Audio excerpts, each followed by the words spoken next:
رات کا وقت تھا اور میں اپنے دوست کے ساتھ اسلام آباد سینٹوریس مال میں کھڑا تھا جب وہاں پر اچانک کچھ ایسا ہوا کہ میں حیران رہ گیا۔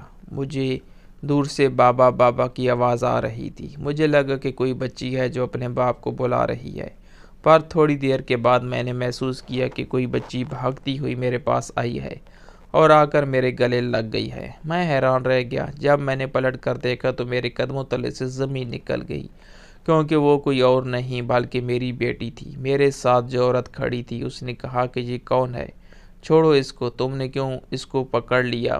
کیونکہ میں اسے بھی ابھی تک پکڑ کے گلے سے لگا چکا تھا۔ اچانک سے ہی یہ سب کچھ ہوا۔ مجھے یاد ہی نہیں رہا کہ جس عورت کے ساتھ میں اس مال میں آیا ہوں وہ سوال ضرور کرے گی۔ اس کا نام نمرت تھا اور وہ میری منگیتر تھی اور میں اس کو شادی کی شاپنگ کروانے کے لیے لایا تھا۔ تھوڑی دیر کے بعد اس بچی کی ماں اسے بلانے لگی۔ وہ کچھ دور کھڑی تھی، اس نے برقع پہنا ہوا تھا۔ وہ بچی کو بلا رہی تھی اور مجھے یادوں نے بلا دیا۔ آپ سے محبت کی شادی ہوئی ہے میری۔ آپ نے کہا تھا میرے سارے ناز نخرے اٹھائیں گے اور پہلے ہی دن برقع پہننے کا حکم دے دیا ہے۔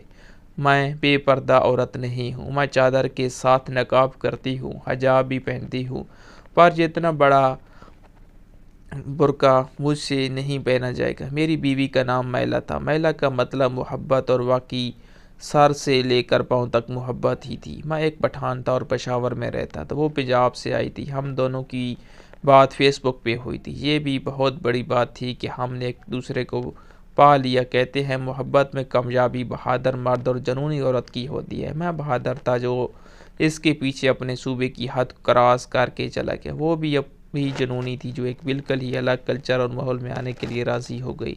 یہ برقع تو واقعی بہت بھاری تھا، پر میں نے اسے منا ہی لیا کہ برقع تمہیں پہننا ہی ہوگا، کیونکہ یہاں پر سب عورتیں پہنتی ہیں اور میں نہیں چاہتا کہ تم سب عورتوں میں سب سے الگ لگو۔ یہاں پر برقع پہننا صرف پردے کا تقاضا ہی نہیں بلکہ ضرورت بھی ہے۔ وہ میری بات مان گئی۔ وہ اسی طرح میری ساری باتیں مان رہی تھی۔ ایک بالکل ہی نئے ماحول میں ایڈجسٹ ہونا اس کے لیے بہت مشکل تھا، لیکن وہ یہاں پر ایسے رہ رہی تھی کہ جیسے یہاں پر ہی پلی بڑی تھی۔ جو بھی اس کو دیکھتا اس کے بارے میں سوال کرتا، پوچھتا کہ یہ پنجاب کی ہے، اور پھر دیکھتا کہ کس طرح سے رہ رہی ہے تو بہت حیران ہو جاتا تھا۔ مجھے اس پر بہت فخر ہوتا تھا۔ میں بہت خوش تھا۔ ہم لوگ جوائنٹ فیملی میں رہتے تھے۔ اس رشتے سے میرے ماں باپ خوش نہیں تھے۔ انہوں نے اس رشتے کو نہ کروانے کے بہت سے طریقے آزمائے تھے، لیکن کہتے ہیں نا کہ جب میاں بیوی راضی تو کیا کرے گا قاضی۔ بس یہی معاملہ ہمارے ساتھ ہوا، پر میری بیوی کے ماں باپ نے ہمارا ساتھ دیا اور ہماری شادی ہو گئی۔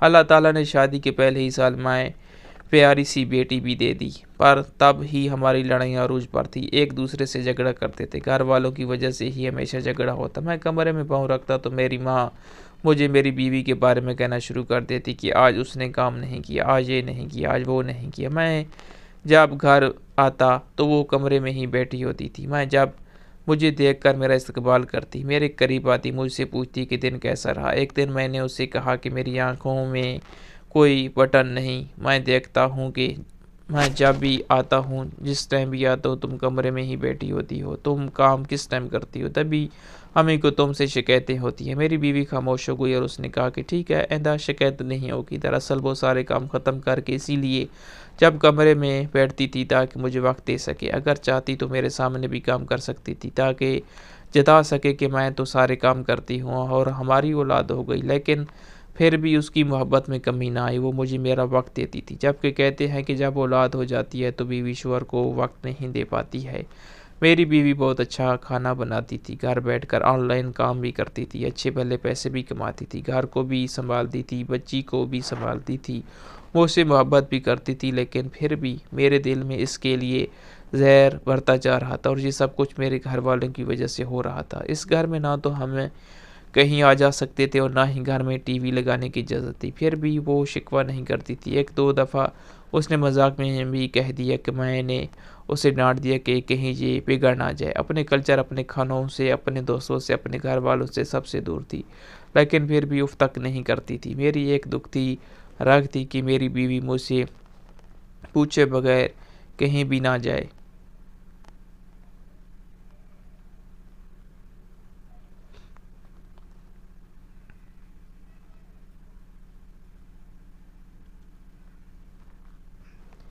ہمارے محلے میں ایک شادی تھی اور جب میں واپس آیا تو وہ وہاں چلی گئی۔ میری ماں بہن کے ساتھ واپس آ رہی تھی۔ میں نے کہا کہ تم وہاں پر کیوں گئی؟ مجھ سے پوچھا کیوں نہیں؟ اس نے کہا کہ میں نے آپ کے ابو کو کہا تھا کہ آپ سے فون کر کے پوچھ دیں، اور انہوں نے میرے سامنے فون کیا تھا اور کہا تھا کہ آپ نے اجازت دے دی ہے، کیونکہ ہمارے گھر میں بہوؤں کو فون رکھنے کی بھی اجازت نہیں تھی۔ وہ آن لائن کام بھی کمپیوٹر پہ ہی کرتی تھی۔ میں نے کہا کہ مجھے ابو نے کوئی فون نہیں کیا، تم جھوٹ بول رہی ہو۔ میں نے اپنے بابا سے کہا تو انہوں نے کہا کہ بیٹا میں نے فون کیا ہی نہیں، میرے بابا شاید ہماری لڑائی کروانا چاہتے تھے۔ ہمارا جھگڑا ہو گیا اور میں نے سب کے سامنے اپنی بیوی کے منہ پہ تھپڑ دے مارا۔ وہ ہمارے رشتے پر ایک چوٹ تھی۔ وہ تھپڑ میں نے اپنی بیوی کے منہ پر نہیں بلکہ ہمارے رشتے پر مارا تھا، محبت کے منہ پہ مارا تھا۔ میری بیوی خاموش ہو گئی۔ اس کے بعد سے بدلی رہنے لگی۔ جتنا وہ اس سے دور دور رہنے لگی اتنی ہی ہماری لڑائی ہونے لگی۔ ایک دن میں دکان سے گھر آیا تو میری بیوی گھر پر نہیں تھی۔ میرے گھر والوں نے کہا کہ اس نے ہمارے ساتھ جھگڑا کیا اور وہ چلی گئی اور وہ اپنے گھر تھی اور مجھ سے کوئی رابطہ نہیں کر رہی تھی۔ ایک دو ہفتہ کیا گزرے، میں نے خود ہی اپنا انا مار کر اپنی بیوی کو میسج کرنے کی کوشش کی تو پتہ چلا کہ اس نے مجھے بلاک کر دیا تھا۔ اس نے میرا نمبر تک بلاک کر دیا تھا۔ اس کے ماں باپ بھی میری کال نہیں اٹھا رہے تھے۔ میرے گھر والوں نے کہا کہ جب اسے پرواہ نہیں ہے تجھے کیا پرواہ، آنا ہوگا تو خود ہی آ جائے گی۔ اسی طرح وقت گزرنے لگا۔ انا نے ہمارے جکڑ کے رکھ دیے۔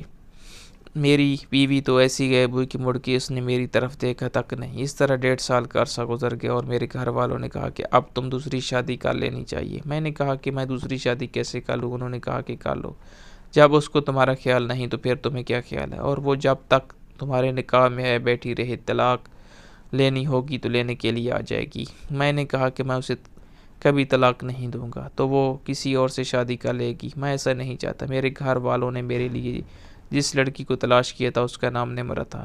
یہ میری ہی کزن تھی جس میں شادی سے پہلے پسند کرتا تھا اور میں نے اس کے لیے رشتہ بھی بھیجا تھا، لیکن انہوں نے کہا تھا کہ آپ کا بیٹا کوئی نوکری نہیں کرتا، اسی لیے انہوں نے انکار کر دیا تھا۔ لیکن اس 1.5 سال کے اندر میں نے اپنا سارا دھیان اپنے کاروبار پر دیا تھا۔ میرے بابا کا بھی کاروبار تھا لیکن میں نے اپنا الگ کاروبار بنا لیا اور میرے پاس پیسے ہی پیسے تھے۔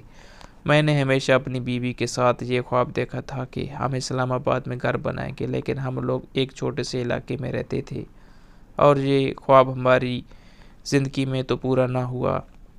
جب ہم دونوں ساتھ تھے ہم ہمیشہ اسی بات پر باتیں کرتے تھے۔ اب میں نے اسلام آباد میں ایک چھوٹا سا گھر لے لیا تھا۔ میں نے دراصل زمین لی تھی اور خود بنایا تھا اور بالکل ویسا ہی بنایا تھا جیسا میری بیوی چاہتی تھی۔ میں نے گاڑی بھی رکھ لی۔ تب مجھے سب کہتے تھے کہ تمہاری بیوی منحوس تھی، جب تک تمہاری زندگی میں رہی تمہارے پاس کچھ نہ آیا، جیسے ہی گئی تو دیکھو تمہارے پاس تو ریل پیل ہو گئی، تم نے گھر بھی بنا لیا، گاڑی بھی بنا لی اور تمہارے کاروبار کو بھی اتنا رنگ لگ گیا کہ اب تمہارے پاس پیسے ہی پیسے ہیں۔ میں اپنے سارے پیسے اپنے بابا کے اکاؤنٹ میں ہی رکھتا تھا۔ میں نے ان کے اکاؤنٹ میں 30-40 لاکھ روپے رکھوائے ہوئے تھے، وہ بھی بہت خوش رہتے تھے۔ بس اسی طرح ہماری محبت کی کہانی تمام ہو گئی۔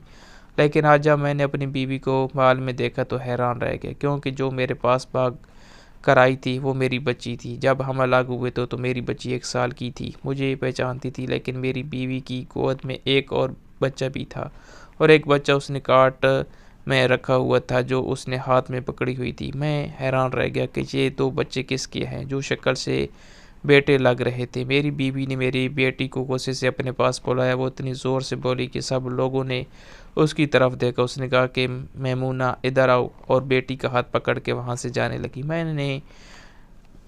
مجھے نہ جانے کیا ہوا کہ میں اس کے پیچھے بھاگ پڑا۔ مجھے نمرہ نے کہا کہ کہاں جا رہے ہو، کدھر جا رہے ہو؟ تو میں نے کہا کہ تم گھر چلی جانا، کیونکہ وہ اپنی فیملی کے ساتھ یہاں پر آئی تھی۔ اس کی فیملی ایک طرف بیٹھی تھی اور ہم دونوں شاپنگ کر رہے تھے۔ انہوں نے کہا کہ لڑکا لڑکی شاپنگ کر لیں، اچھی بات ہے۔ یہ لوگ بڑے کھلے دماغ کے تھے۔ نمرہ اسلام آباد میں ہی پڑھتی تھی اور جہاں پر اس کی خالہ کا گھر بھی تھا۔ ویسے تو میری رشتہ دار تھی لیکن مجھے کبھی بھی ان کے گھر کا ماحول پسند نہیں ہے کیونکہ ضرورت سے زیادہ ہی آزاد تھا۔ خیر میں اپنی بیوی کے پیچھے بھاگ پڑا۔ شاید اس کو بھی پتہ تھا کہ میں پیچھے پیچھے آ رہا ہوں تو وہ آگے آگے جانے لگی۔ اس نے کہا کہ میرے پیچھے پیچھے کیوں آ رہے ہو، چھوڑ دو مجھے۔ تو میں نے کہا کہ چھوڑ کے تو تم چلی گئی تھی، میری بات سن لو، دیکھو تماشا نہیں بناؤ، لوگ دیکھ رہے ہیں۔ وہ خاموش ہو گئی اور میں اس کے ساتھ ساتھ چلنے لگا۔ مجھے عجیب سا احساس ہو رہا تھا، غلطی اس نے کی تھی، وہ چلی گئی تھی، مجھے چھوڑ گئی اور اب وہ تیور بھی دکھا رہی تھی۔ میں نے کہا کہ یہ بچے کس کے ہیں؟ اس نے کہا کہ میرے بچے ہیں۔ میں خاموش ہو گیا، مجھے نہیں لگتا تھا کہ اس نے نکاح پہ نکاح کیا ہوگا۔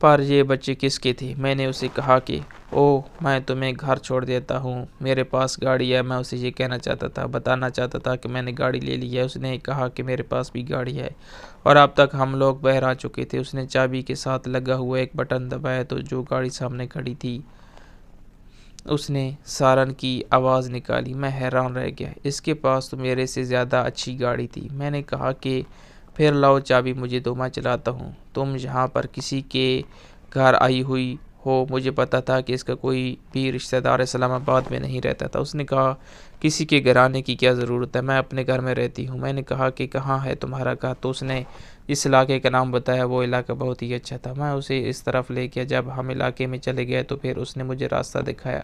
جب ہم گھر کے باہر رکے تو حیران رہ گیا، یہ گھر تو بہت ہی عالی شان تھا۔ جو گھر میں نے بنایا اس سے بھی زیادہ بڑا اور خوبصورت۔ میں نے کہا یہ تمہارا اپنا گھر ہے؟ اس نے کہا ہاں۔ ہم دونوں اندر داخل ہو گئے۔ بچے ابھی تک سو چکے تھے کیونکہ گاڑی میں بچے سو گئے تھے۔ اس نے بچوں کو بستر پر لٹایا اور میں نے اس کا ہاتھ پکڑا تو اس نے ہاتھ پیچھے کر لیا۔ میں نے کہا کہ ناراض ہو کر تم گئی تھی، تیور بھی مجھے دکھا رہی ہو، کیا ہو گیا تمہیں؟ کیوں چلی گئی تھی مجھے اچانک چھوڑ کے اور اب 2 سال کے بعد ملی ہو؟ بچے کس کے ہیں؟ اس نے اس بات کا جواب پھر سے نہیں دیا اور اس نے کہا کہ میں چھوڑ کے چلی گئی تھی۔ میں نے تمہیں کتنے فون کیے، کتنے میسج کیے، تم نے جواب نہ دیا، اور جب تمہارے بابا نے مجھے یہ کہا کہ تم مجھے طلاق دینا چاہتے ہو اور کسی اور سے شادی کر رہے ہو تو پھر میں کس منہ سے واپس آتی؟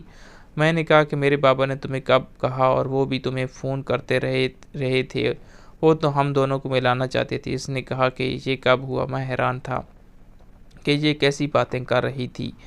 پھر اس نے مجھے میرے بابا کے ساتھ اپنی گفتگو کے میسج دکھائے جس میں وہ روز میرے بابا سے کہتی تھی کہ رضا کو کہیں کہ مجھ سے بات کر لے، وہ باپ بننے والا ہے، میرے ہاں 2 بچے ہونے والے ہیں، 2 جڑوا بیٹے ہونے والے ہیں۔ وہ سارے میسج اس نے مجھے دکھائے جو وہ میرے باپ کو بھیجتی تھی، اور میرا باپ اسے آگے سے کہتا تھا کہ ہم نے تو اسے 1000 دفعہ کہا ہے کہ وہ تم سے بات کرے لیکن وہ تمہارا نام سنتے ہی بھڑک جاتا ہے اور وہ کہتا ہے کہ تمہارے ساتھ نہیں رہنا چاہتا، تمہیں طلاق دینا چاہتا ہے۔ میں حیران تھا کہ میری پیٹھ پیچھے میرے بابا میرا رشتہ خراب کر رہے تھے۔ میری ماں بھی ان کے ساتھ ملی ہوئی تھی، مجھے کہتے تھے کہ وہ پتہ نہیں کہاں چلی گئی ہے، جبکہ روز اس سے بات کرتے تھے اور اس کو کہتے تھے کہ میں اسے طلاق دینا چاہتا ہوں، اس کے ساتھ رہنا نہیں چاہتا۔ میں حیران رہ گیا اور اس نے میرے بابا کو سب کچھ بتایا ہوا تھا کہ وہ ماں بننے والی ہے، اس کے ہاں بچے ہونے والے ہیں، جڑوا بچے، 2 بیٹے ہیں۔ پھر اس نے اس دن بھی بتایا تھا جس دن پیدا ہوئے تھے، اس کی ویڈیوز بھی بھیجتی رہتی تھی اور کہتی تھی کہ کس طرح اپنے بیٹے کو یہ دکھا دیں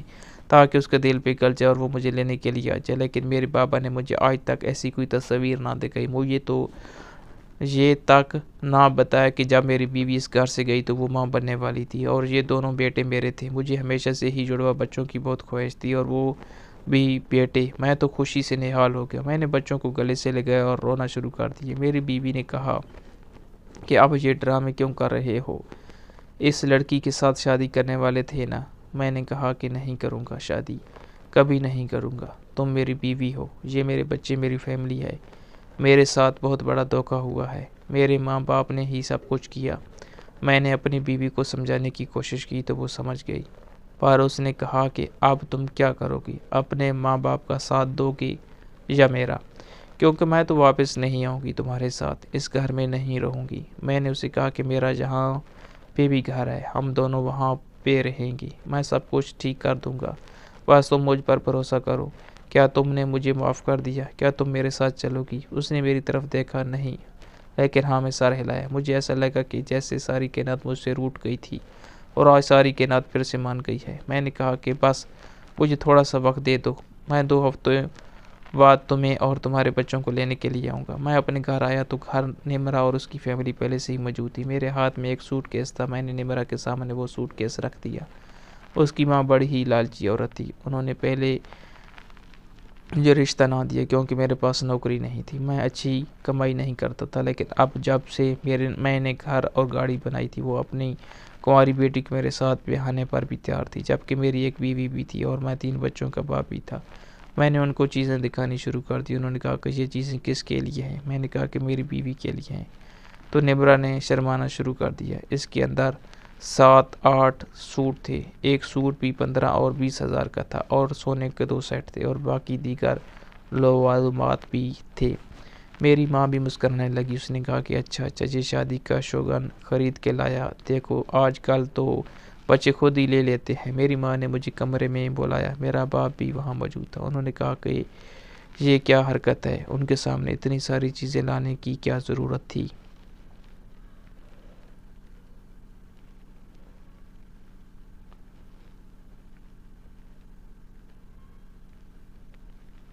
آپ ساری چیزوں پہ وہ قبضہ کر لیں گے۔ ارے سونے کے 2 سیٹ کیوں لائے ہو؟ ایک لے لیتے، اتنا سارا خرچ کر دیا تم نے۔ میں خاموش ہو گیا اور باہر آ گیا۔ جب میں باہر آیا تو نمرہ سیٹ کے اندر سے ایک انگوٹھی نکال کے پہننے کی کوشش کر رہی تھی، لیکن اس کو نہیں رہی تھی۔ اس کی ماں نے کہا کہ اتنی چھوٹی سی انگوٹھی بنوا لی تم نے؟ ارے اپنی ہونے والی بیوی کے سائز کی تو بنوانی تھی۔ میں نے نمرہ کی طرف دیکھا اور کہا کہ انگوٹھی کو واپس رکھ دو۔ تمہاری جرأت کیسی ہوئی اس کو پہننے کی؟ اپنی موٹی موٹی انگلیوں سے اس کو دور رکھو۔ وہ مجھے حیران ہو کر دیکھنے لگی۔ میرے پاپا نے مجھے کہا کہ کیا بول رہے ہو رضا، ہوش میں تو ہو؟ میں نے کہا یہ سارا سامان میری بیوی کا ہے۔ میں نے یہ نہیں کہا تھا کہ یہ سامان میری ہونے والی بیوی کا ہے، اور میری ایک بیوی پہلے سے ہی ہے۔ یہ سب کچھ میں نے اس کے لیے خریدا ہے۔ میں نے اپنے ماں باپ کو سب کچھ بتا دیا کہ مجھے سب پتہ چل گیا ہے۔ میرے 2 بچے ہیں، میری بیوی مجھ سے ملنے کی کوشش کرتی رہی۔ آپ سب کچھ جانتے تھے، لیکن آپ نے اس کے دل میں میرے لیے نفرت پیدا کی کہ اس کا نام بھی نہیں سننا چاہتا، اس کی شکل بھی نہیں دیکھنا چاہتا، اور اگر وہ میرے سامنے آئی تو میں اسے طلاق دے دوں گا۔ یہ سب اگر ایک عورت کو کہا جائے تو وہ کبھی بھی سامنے سے آ کر ملنے کی کوشش نہیں کرے گی۔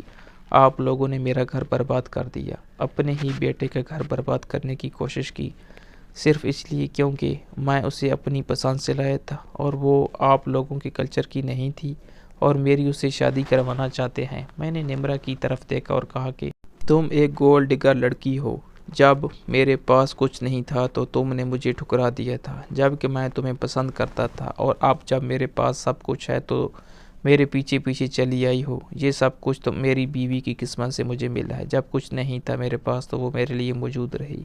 اس نے مجھ سے شادی کی، میرے گھر کو سنبھالا، میری اولاد کو پیدا کیا، خود کام کر کے میری عزت رکھتی رہی۔ اب میں اسے نہیں چھوڑ سکتا ہوں، میں جا رہا ہوں اس کے پاس۔ آج سے میرا آپ لوگوں سے ہر رشتہ ختم۔ اسلام آباد میں رہوں گا، اسے اپنے ساتھ اسی گھر میں رکھوں گا جو میں نے بنایا ہے۔ وہ میرے گھر اور میرے دل کی ملکہ بن کے رہے گی۔ میں وہاں سے واپس آ رہا تھا، میرا کچھ سامان پڑا تھا جو میں اٹھا رہا تھا، جب مجھے میری ماں کی آواز آئی۔ میری ماں نے میرے باپ کو کہا کہ اکاؤنٹ میں سے پیسے شفٹ کر لو، کہیں یہ پیسے بھی نہ لے جائے، لیکن ان کو پتہ نہیں تھا کہ وہ کام میں پہلے ہی کر چکا تھا۔ اکاؤنٹ میں 40 لاکھ اور 16,000 روپے تھے۔ 40 لاکھ میرے تھے اور 16,000 میرے پاپا کے۔ دراصل ہمارا جوائنٹ اکاؤنٹ تھا اور میں پہلے ہی اپنا پیسہ نکلوا چکا تھا۔ میں اپنے اسلام آباد والے گھر میں آ کر جس کو میں نے بنوایا تھا، لیکن میں وہاں پہ رہتا نہیں تھا۔ نمرہ یہ سمجھتی تھی کہ ہم شادی کے بعد وہاں پہ رہیں گے۔ میں نے اس گھر کو صاف کروایا اپنے بچوں اور بیوی کے لیے۔ وہاں پہ بہت سارے تحفے تحائف رکھے، بچوں کے لیے کمرے میں بیڈ لگوائے، جھولے لگوائے، اور ہر وہ چیز جس کی بچوں کو یا میری بیوی کو ضرورت ہو سکتی تھی میں نے وہاں پہ رکھی، اور اپنی بیوی کو لینے کے لیے آیا۔ میری بیوی نے اپنے گھر کو کرائے پہ دے دیا اور اس کی گاڑی بھی ہمارے ساتھ ہی آ گئی۔ اس نے کہا کہ وہ آن لائن کام کرتی تھی، اور جب اس کا دماغ سسرال کے ظلم سے آزاد ہوا تو اس نے بہت اچھے طریقے سے کام کیا اور اتنے سارے پیسے کمائے۔ ہم دونوں میاں بیوی نے پرانے وقت کو بھلا دیا اور ایک نئے سرے سے اپنی زندگی شروع کی۔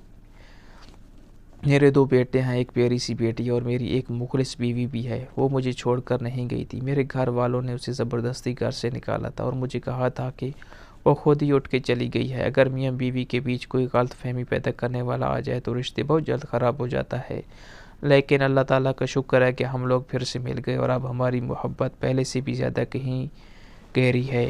بے شک دوستو، اگر میاں بیوی ایک دوسرے کا ساتھ دیں اور چھوٹی چھوٹی باتوں کو بھلا دیں اور غلط فہمیوں کو دور کر لیں تو زندگی اچھی ہو جاتی ہے۔